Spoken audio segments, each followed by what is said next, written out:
اهلا ولا سهلا. ايه اللي عمله جوزك ده يا سهير هانم؟ غرباوي عمل ايه يا اختي؟ يعني مش عارفه؟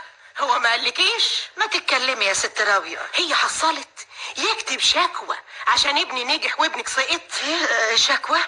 شكوى ايه؟ انا مش فاهمه حاجه يا اختي. الاستاذ غرباوي جوزك جار الهنا بدل ما يجي يبارك لنا عشان ابني نجح كتب فينا شكوى يقول فيها ان ابنكم كان لازم ينجح عشان هو متفوق اكتر من ابننا.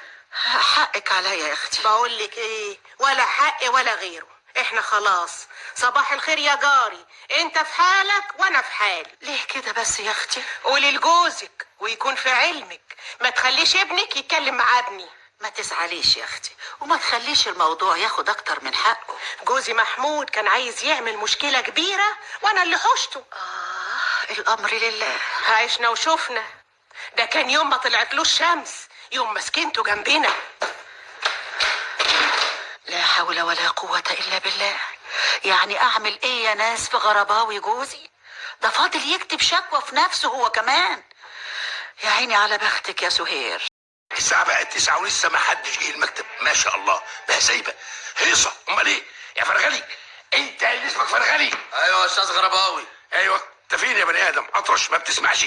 بقى لي ساعة بند عليك وانت ولا هنا. جرالك ايه؟ ولا عايز اكتب فيك شكوى اخلص عليك؟ تحت امرك يا غرباوي بيه. فين القهوة يا بني ادم؟ مفيش بن. نعم اشتري بني يا اخي. مفيش فلوس. فلوس ايه يا بني ادم؟ هو انت بتكسب شوية؟ يا رب صبحنا وربحنا وبين عبادك ما تفضحنا. بقول لك ايه، انت هتقعد تلغي كتير. امشي هات قهوة امشي. قبل القهوه، عرفت اخر خبر؟ قول يا رويتر قول. في قرار طلع بترقيه الاستاذ سعد. ايه انت بتهزر يا واد؟ هي دي الحقيقه.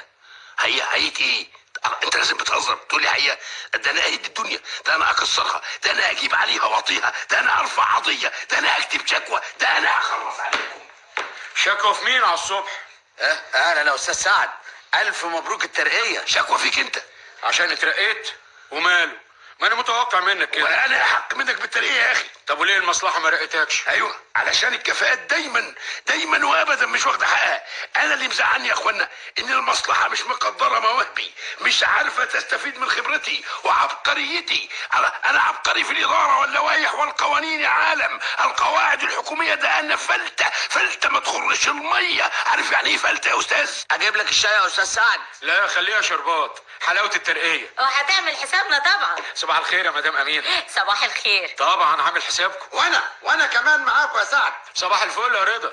فرغلي هات لنا كلنا شربات. انا لا يا ابني، انا هاتولي قهوه ساده. ما انا قلت لحضرتك مفيش بن. ثواني يا استاذ سعد، الشربات هيكون جاهز. بسرعه يا فرغالي، عايزين بقى نحلي بقنا. افهم من كده بقى انكم مبسوطين قوي ان سعد اترقى. ايوه طبعا، مش زميلنا. وانت يا استاذ رضا؟ طبعا ده كأني انا اللي اترقيت بالظبط.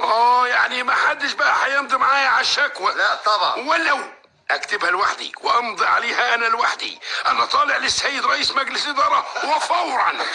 طب استنى الشربات يا استاذ شكاوي. يا استاذ